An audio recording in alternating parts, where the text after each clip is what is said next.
So ಅವ್ರು ಇವಾಗ ನಾನು ಎದುರುಗಡೆ ನೋಡಿಲ್ಲ, ಇವನ್ ನಾನು ಸಮೇತ ಶೇರ್ ಮಾಡಿ ನನ್ನ ಕೈಲಿ ಏನಾಗುತ್ತೆ ಅದನ್ನು ಹಾಕಿದ ನಂಬರ್ಗೆಲ್ಲ, ಅಂದರೆ ಅದು ಹೇಳ್ಬಾರ್ದು. ಯಾವತ್ತೂ ನಾವು ಹೇಳ್ಬಿಟ್ಟು ಏನೂ ಮಾಡಿಲ್ಲ, ದರ್ಶನ್ ಸರ್ ಮಾಡಿಲ್ಲ. ಸೊ ಅದರಿಂದ ನಮಗೆ ಅಂತಲ್ಲ, ಅಭಿಮಾನಿಗಳು ಯಾರೇ ಆಗಿದ್ರು ಎಲ್ಲ ಅಭಿಮಾನಿಗಳು ಅಭಿಮಾನಿಗಳಾಗಿ ನಿಂತ್ಕೊಳ್ತಾರೆ ಸರ್. ಅದು ಡಿ ಬಾಸ್ ಅಭಿಮಾನಿಗಳು ಅಂದರೆ ಅವ್ರು ಕಳ್ಸಿಕೊಟ್ಟಿರೋ ದಾರಿಯಲ್ಲಿ ನಡ್ಕೊಂಡು ಹೋಗ್ತಾ ಇದ್ದೀವಿ. ನಿಜವಾಗ್ಲೂ ನೀವೇನು ಹೇಳ್ತಾ ಇದ್ದೀರ ಆ ಮಾತು ಅದನ್ನು ನಾನು ಕೇಳಿದ್ದೆ. ಬಟ್ ನಿಮ್ಮ ಜೊತೆಯಲ್ಲಿ ಒಂದು 3 ದಿನಗಳ ಇದು ಪಾದಯಾತ್ರೆಯಲ್ಲಿ ನಾನು ಕೂಡ ನಿಮ್ಮ ಜೊತೆ ಒಂದು ಸ್ವಲ್ಪ ಬಂದೆ ಅಲ್ವಾ, ಆ ವಿಡಿಯೋಗಳು ಮಾಡ್ಕೊಂಡು. ಆ ಒಂದು ಸಂದರ್ಭದಲ್ಲಿ ನಿಜವಾಗ್ಲೂ ಡಿ ಬಾಸ್ ಅವರ ಅಭಿಮಾನಿಗಳ ಪವರು ವಿತ್ತು ಈ ಒಂದು ಪಾದಯಾತ್ರೆಗೆ ಯಾವ ಪವರ್ ಇದೆ ಅನ್ನೋದನ್ನು ನಾನು ಕೂಡ ಕಂಡುಕೊಂಡೆ. ಅಂದಾಗೆ ಇವಾಗ ನೀವು ಚಾಮುಂಡಿ ಬೆಟ್ಟಕ್ಕೆ ಹೊರಟಿದ್ದೀರಾ. ಒಂದು ವೇಳೆ ಚಾಮುಂಡೇಶ್ವರಿ ನಿಮಗೆ ಸಿಕ್ಬಿಟ್ಲು, ನಿಮಗೆ ಏನೋ ಒಂದು ವರ ಕೊಡ್ತೀನಿ ಕೇಳ್ಕೊಳಪ್ಪ ಅಂತ ಅಂದ್ಲು, ಆ ಟೈಮಲ್ಲಿ ಏನು ಕೇಳ್ಕೊತೀರಾ ನೀವು? ಸರ್ ನಿಜವಾಗ್ಲೂ ನಾನು ದೇವರು ಅಂದ್ಕೊಂಡಿರೋರು ಇಬ್ಬರನ್ನೂ ನೋಡಿದ್ದೀನಿ. ಒಂದು ನನ್ನ ತಾಯಿ, ಇನ್ನೊಂದು ನನಗೆ ದರ್ಶನ್ ಸರ್. ಜೊತೆಗೆ ನನಗೆ ಇದುವರೆಗೂ ಅನ್ನ ಹಾಕಿರೋಂಥ ಎಷ್ಟೋ ಜನ ಸರ್. ಯಾಕಂದರೆ ಅವರು ನನಗೆ ದೇವ್ರ ಸಮಾನನೇ. ಮೊದಲನೇದಾಗಿ ನನ್ನ ತಾಯಿ ದರ್ಶನ್ ಸರ್ನ ಪೂಜೆ ಮಾಡ್ತೀನಿ. ಜೊತೆಗೆ ಇದುವರೆಗೂ ನನಗೆ ಒಂದೊಂದು ಹೊತ್ತೂ ಅನ್ನ ಹಾಕಿರೋಂಥ ಪ್ರತಿಯೊಬ್ಬರೂ ದೇವರೇನೆ. ಈ ದೇವ್ರು ಏನಾದರೂ ನನಗೆ ಪ್ರತ್ಯಕ್ಷ ಆಗಿ ನಿಜವಾಗ್ಲೂ ಏನು ವರ ಬೇಕು ಅಂತ ಕೇಳಿದ್ರೆ ದರ್ಶನ್ ಸರ್ಗೆ ಸಾವೇ ಇಲ್ಲ ಅನ್ನೋ ಥರ ವರ ಕೊಡು ತಾಯಿ ಅಂತ ಕೇಳ್ಕೊತೀನಿ ಸರ್.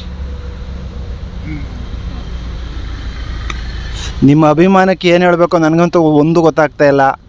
ನಿಜವಾಗ್ಲೂ ಅದು ಗೊತ್ತಾಗ್ತಾ ಇಲ್ಲ ನನಗೆ. ಒಟ್ಟಿನಲ್ಲಿ ನಿಮ್ಮ ಒಂದು ಪಾದಯಾತ್ರೆ ಶುಭವಾಗಿ ನಡೀಲಿ ಅಂತ ಕೋರ್ಕೊಳ್ತಾ ಹೊರಡೋಣ ಸರ್. ಇನ್ನೊಂದು, ಇವಾಗ ಏನಕ್ಕೆ ಸಾವೇ ಇಲ್ಲ ಅನ್ನೋ ಥರ ವರ ಕೇಳ್ಕೊಬೇಕು ಅಂತ ನಾನು ಅಂದ್ಕೊಂಡಿದ್ದೀನಿ ಅಂದರೆ, ಸೊ ಇವಾಗ ಕದ್ದು ತಿನ್ನೋರು ನೋಡಿದ್ದೀವಿ, ತಲೆ ಹಿಡಿದು ತಿನ್ನೋರು, ತಲೆ ಒಡೆದು ತಿನ್ನೋರು, ಕಳ್ತನ ಮಾಡಿ ತಿನ್ನೋರು.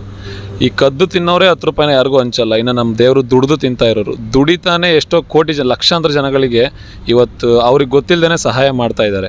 ಅಂಥದ್ರಲ್ಲಿ ಆ ದೇವ್ರಿಗೇನಾದರೂ ನಿನಗೆ ಸಾವೇ ಇಲ್ಲ, ನೀನು ಅಂದ್ಕೊಂಡಿದ್ದನ್ನು ಮಾಡುವಂಥ ದೇವ್ರಿಗೆ ಆ ಪವರ್ ಏನಾದರೂ ಆ ದೇವ್ರು ಅವ್ರನ್ನ ಕಾಯ್ತಾ ಇರೋ ದೇವ್ರು ಕೊಟ್ಬಿಟ್ರೆ ನಿಜವಾಗ್ಲೂ ಸರ್, ನಾನು ಒಬ್ಬ ಬಡವನೇ. ಈ ಭೂಮಿ ಮೇಲೆ ಹುಟ್ಟುವಂಥ ಪ್ರತಿಯೊಬ್ಬ ಬಡವನು ಅವ್ನು ಹುಟ್ಟಿ ಸಾಯೋವರೆಗೂ, ಇವನ್ ನಾವು ಹುಟ್ಟಿ ಸಾಯುವಾಗ ಏನು ಕೇಳ್ತೀವಿ? ನೆಮ್ಮದಿ ಕೇಳ್ತೀವಿ. ಆ ನೆಮ್ಮದಿಯಿಂದನೇ ಸಾಯ್ತಾನೆ. ಯಾವತ್ತೂ ಒಂದು ಮನುಷ್ಯನ ಕಣ್ಣಲ್ಲಿ ಕಣ್ಣೀರು ಬರಲ್ಲ. ಯಾಕಂದರೆ ಆ ಥರ ನೋಡ್ಕೋತಾರೆ. ದಯವಿಟ್ಟು ದೇವ್ರೇನೋ ನನ್ನ ಕಣ್ಣು ಮುಂದೆ ಪ್ರತ್ಯಕ್ಷ ಆದರೆ ನಾನು ದೇವ್ರ ಹತ್ರ ಕೇಳೋದೊಂದೇ, ದಯವಿಟ್ಟು ಈ ಒಂದು ಶಕ್ತಿನ ನಮ್ಮ ಬಾಸ್ಗೆ ಅಂದರೆ ನನ್ನ ದೇವರಿಗೆ ಕೊಟ್ಬಿಡ್ತಾಯಿ. ಆ ದೇವರಿಗೆ ಸಾವಿರಬಾರ್ದು.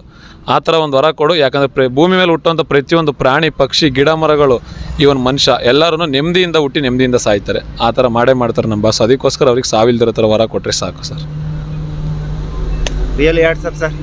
Thank you sir. Thank you so much sir. And ನನ್ನ ಜೊತೆ ಈ ಒಂದು ಜರ್ನಿಲಿ SOV ಚಾನಲ್ ಮತ್ತು ಮಂಜು ರೈಡ್ರ್ ಅವ್ರ ಜೊತೆಗೆ ಕೆಲವೊಂದು ಸೋಷಿಯಲ್ ಮೀಡಿಯಾದವರೆಲ್ಲರೂ ತುಂಬ ಚೆನ್ನಾಗಿ ಅಪ್ಡೇಟ್ ಕೊಡ್ತಾ ಇದ್ದೀರಾ. ಸೊ ಸರ್, ನಿಮಗೂ ನನ್ನ ಕಡೆಯಿಂದ ತುಂಬ ಧನ್ಯವಾದಗಳು. ನಿಮಗೂ ತಾಯಿ ಚಾಮುಂಡೇಶ್ವರಿ ಜೊತೆಗೆ ಮಂಜು ಸರ್ಗೂ ಒಳ್ಳೇದು ಮಾಡಲಿ. Thank you so much sir.